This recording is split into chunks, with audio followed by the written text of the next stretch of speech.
दोस्तों, आज हम गीता के 5 उपदेश आपके साथ शेयर करने जा रहे हैं, जिसे सुनकर आपकी ज़िंदगी बदल जाएगी। 5 तो क्या, अगर इनमें से आप एक को भी अपनी ज़िंदगी में अपना लेंगे तो आपकी ज़िंदगी में से काफ़ी हद तक परेशानियां दूर होंगी और आपको हर कदम पर कामयाबी मिलेगी। श्रीमद् भागवत गीता में भगवान श्री कृष्ण के उपदेशों का वर्णन है। भगवान श्री कृष्ण ने अर्जुन के माध्यम से पूरे संसार को गीता का उपदेश दिया था। कृष्ण ने अर्जुन को गीता का पाठ तब पढ़ाया था जब उनके कदम महाभारत युद्ध भूमि में डगमगाने लगे थे। श्री कृष्ण के उपदेशों को सुनकर अर्जुन अपने लक्ष्य को पूरा करने की ओर तैयार हुए। कहा जाता है कि गीता में जीवन की हर एक परेशानी का हल मिल जाता है। गीता में कही गई श्री कृष्ण की बातें आज भी जीवन में आगे बढ़ते रहने की प्रेरणा देती हैं। ऐसे में किसी भी परेशानी का हल पाने और जीवन में सफलता पाने के लिए गीता की कुछ बातों का ध्यान रखना चाहिए। माना जाता है कि जो भी व्यक्ति गीता की इन बातों को जीवन में उतार लेता है वह हर काम में जरूर सफलता हासिल कर लेता है। तो ये रहे गीता के अनमोल उपदेश जो जीवन को नई राह दिखाते हैं। इसमें से नंबर 1 पे है कि आपको किसी भी स्थिति में क्रोध पर काबू रखना है। क्रोध में व्यक्ति आपा खो बैठता है और आवेश में आकर गलत कार्य कर देता है। यहाँ तक कि कभी कभी गुस्से में व्यक्ति खुद का ही बुरा कर बैठता है। गीता में श्री कृष्ण ने बताया है कि अपने ऊपर क्रोध को हावी नहीं होने देना चाहिए, इसके विपरीत क्रोध को अपने वश में करना चाहिए।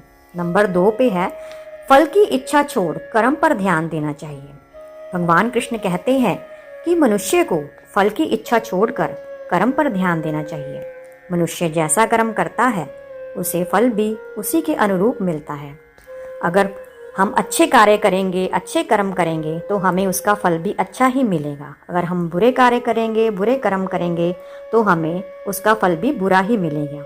इसीलिए व्यक्ति को अच्छे कर्म करते रहना चाहिए। उसके बाद नंबर 3 पे है स्वयं का आंकलन। श्री कृष्ण के अनुसार व्यक्ति को खुद से बेहतर कोई नहीं जान सकता, इसीलिए स्वयं का आंकलन करना बेहद जरूरी है। गीता में कहा गया है कि जो व्यक्ति अपने गुणों और कमियों को जान लेता है वह अपने व्यक्तित्व का निर्माण करके हर काम में सफलता प्राप्त कर लेता है।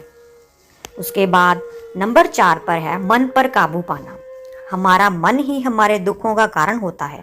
सारा खेल मन से ही शुरू होता है।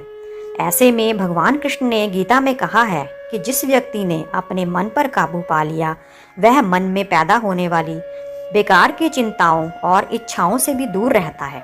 साथ ही वह व्यक्ति अपनी मंजिल को भी आसानी से प्राप्त कर लेता है। उसके बाद नंबर 5 पे है दुविधा में ना रहें और अपने नजरिए को स्पष्ट रखें।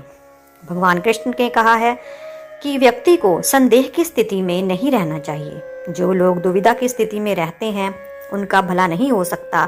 जीवन में आपका नजरिया स्पष्ट होना चाहिए। तो अंत में हम यही कहेंगे कि हर व्यक्ति को कर्म में विश्वास करना चाहिए, क्योंकि ये जगत ही कर्मलोक है। कर्म आपके हाथ में है, परिणाम नहीं। इसीलिए कर्म पर ध्यान लगाएं, कर्म के अनुरूप परिणाम तय है। तो दोस्तों, अगर आपको ये उपदेश जरा से भी पसंद आए हों तो हमारे चैनल को लाइक, शेयर एंड सब्सक्राइब करें। धन्यवाद।